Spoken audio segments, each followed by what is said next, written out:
Hai semua, selamat datang kembali di YouTube channel Kakak Nurun. Di video kali ini aku mau buat camilan yang sangat simple.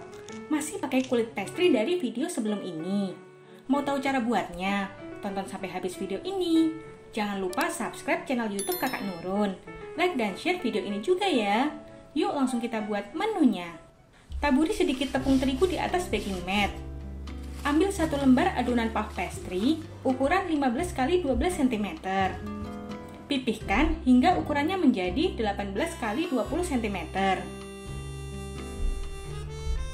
Buat jarak selebar 1 cm di bagian tengah seperti ini. Aku menandai sekitar 9,5 cm dari pinggir kedua sisi.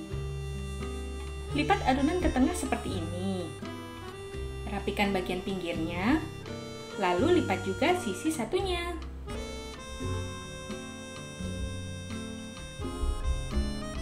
Kemudian lipat lagi ke tengah seperti ini. Bungkus kembali dengan plastik wrap, lalu diamkan di freezer selama 10 menit. Setelah 10 menit, rapikan bagian pinggirnya.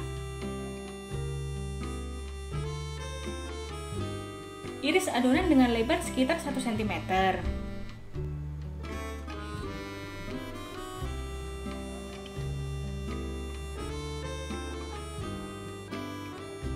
Ambil satu irisan adonan, gulingkan ke dalam gula palem.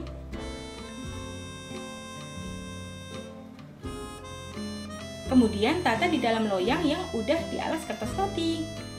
Ambil satu bagian adonan. Cubit bagian bawah adonan seperti ini. Lipat keluar sedikit untuk bagian atasnya. Nah, nanti bentuknya akan seperti ini. Masukkan loyang ke dalam oven di rak bagian bawah. Oven selama 10-15 menit menggunakan api medium cenderung ke besar. Nah, ini camilan dari kulit pastry udah siap. Saatnya dicoba.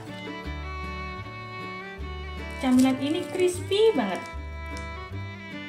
Ada rasa manisnya dan masih ada rasa gurih dari pastry-nya.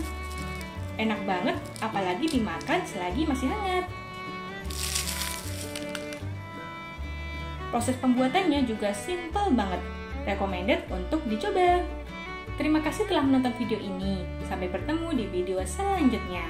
Selamat memasak!